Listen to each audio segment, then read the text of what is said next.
नमस्ते छात्रों, मैं प्रिया शर्मा प्रभात किड्स स्कूल की हिंदी अध्यापिका आपका स्वागत करती हूँ।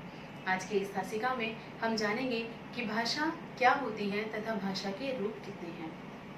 भाषा ही केवल एक ऐसा साधन है जो हमारी बात को, हमारे मन के भाव को एक दूसरे से पहुँचाने में सहायक होती है।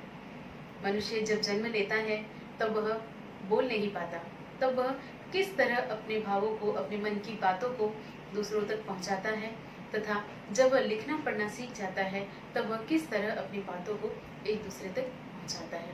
तो आज की इस तासिका में हम यही देखेंगे, भाषा तथा भाषा के रूप। चलिए विस्तार से देखते हैं।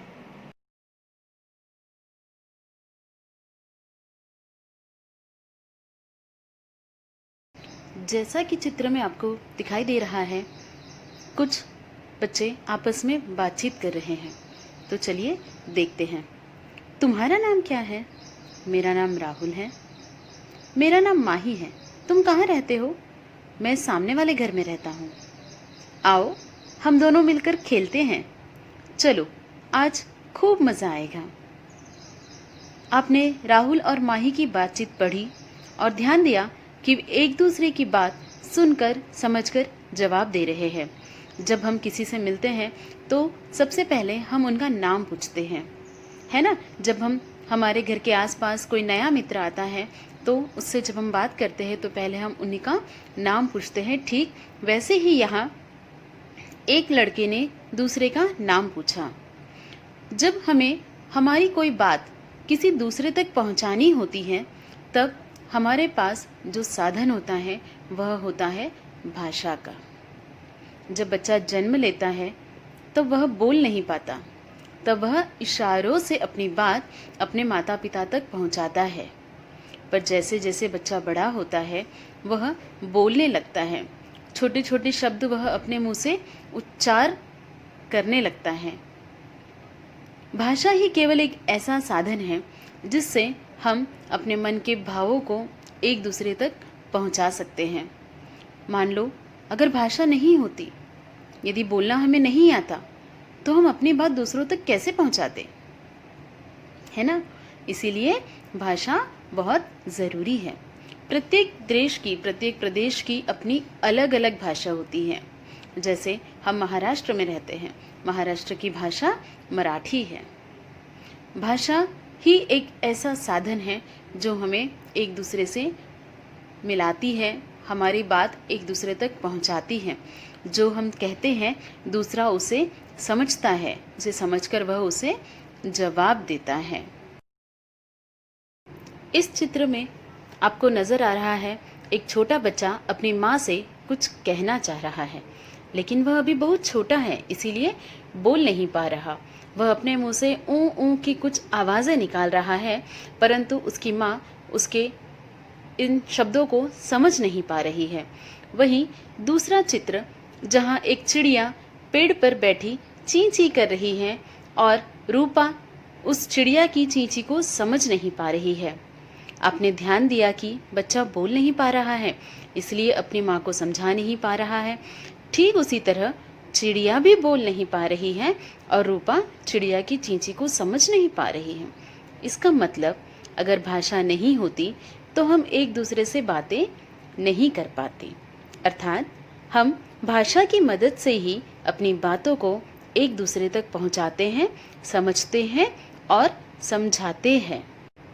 तो छात्रों, फिर से हम एक बार दोहराएंगे कि भाषा की मदद से ही अपनी बातों को एक दूसरे तक पहुंचाते हैं, समझते हैं और समझाते हैं। अब भाषा तो हमने जान ली कि भाषा क्या होती है, तो हम भाषा के रूप देखेंगे।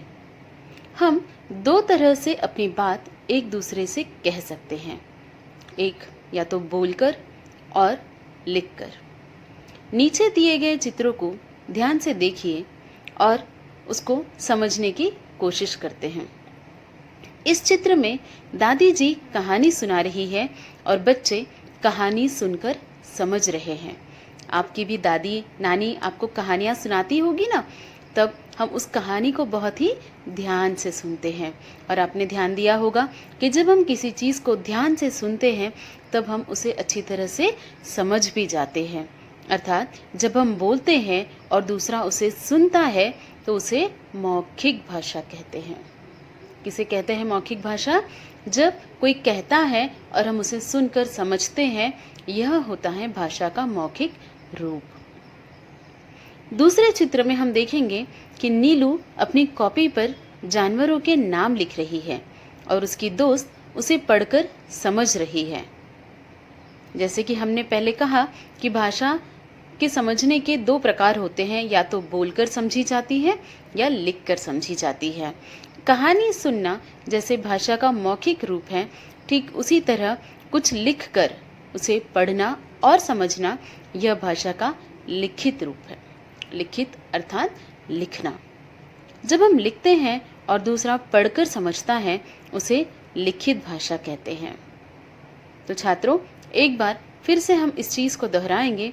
भाषा के रूप, भाषा के दो रूप हैं, मौखिक भाषा और लिखित भाषा। मौखिक भाषा अर्थात बोलकर समझने वाली और लिखित भाषा लिखकर पढ़कर समझने वाली।